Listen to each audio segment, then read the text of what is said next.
traders are making a bad bet, right? You have highly leveraged traders who control a lot of money. They're convinced that when the Fed tightens monetary policy, when it ends QE and starts raising rates to fight inflation, this is going to hurt gold. Because historically, when the Fed is raising rates, it could be bad for gold. Except the Fed is not going to raise rates nearly enough to hurt gold. In fact, it's not going to raise them enough to bend the inflation curve. They're not really going to fight inflation. They're just pretending they're going to fight inflation. They may never even get into the ring, right? They may just concede the fight without even, getting involved. But if they do get in the ring, they're going to get knocked out by inflation, because inflation is already double digit if you measure it honestly. But even with the government's, doctored up CPI, 7% inflation, you can't fight 7% inflation with 1% interest rates if we even get that high. You need much higher interest rates than that to make a difference. And the Fed just can't go there because of its monetary mistakes of the past. It's got the whole nation so levered up on debt. But right now, the cost to the government of the interest expense on the national debt is really about 1%. That's it, the average cost. Well, what if the Fed had to raise interest rates to 5%? The national debt, the cost would explode because we have to refinance all that because it's all short-term paper. Something like a third of the debt's going to mature in the next year. And a lot of that debt that's maturing is at 25 basis points, like a quarter of 1%. What if it matured and then they had to roll it over at 5%? I mean, the cost of the government is astronomical. It doesn't have the money. But also corporations have tremendous amount of debt. They issue debt to buy back stock. Individuals have debt. They borrowed money to buy homes, to buy cars, to buy all kinds of, crap on their credit cards. What happens when interest rates go up?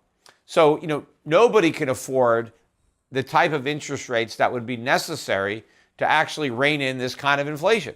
That's what people just haven't connected those dots yet. They just assume that the Fed could raise interest rates a little bit and that's going to solve the problem. It won't solve the problem. It'll actually unleash an even bigger problem, which is why the Fed's really not going to do anything. And inflation is just going to keep getting worse.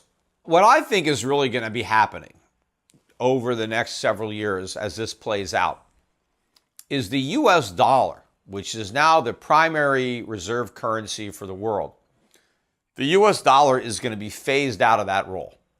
And you have to understand how vital that role is to the American way of life today.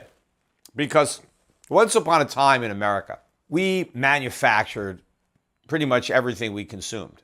In fact, we manufactured so much that we had extra. And we were the world's biggest exporter of manufactured goods, right? All sorts of goods. Consumer electronics, like all the stuff that's now made in Japan or made in Germany or made in China. We made all that stuff here ourselves. We don't do that anymore, right? We don't make much relative to what we consume. And how do we do that, right? How do we get to buy all this stuff that we didn't make?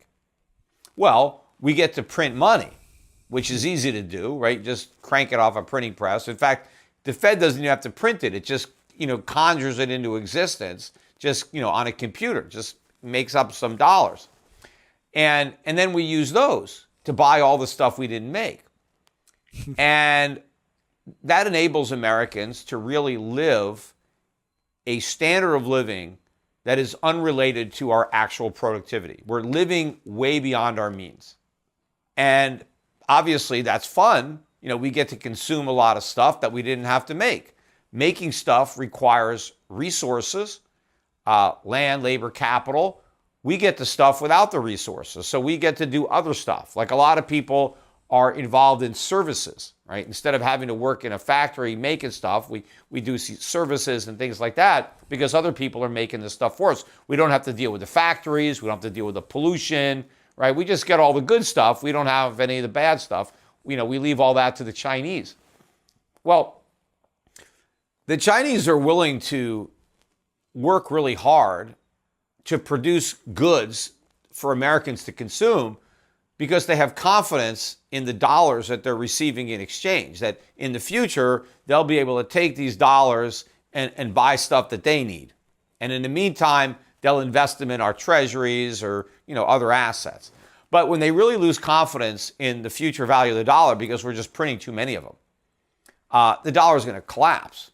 And then the price of all this stuff is going to skyrocket. What's going to happen is the American standard of living is going to drop precipitously because we're not going to be able to live beyond our means anymore. We're going to now be restricted to living within our means or maybe even beneath our means because we have to pay off a lot of debt.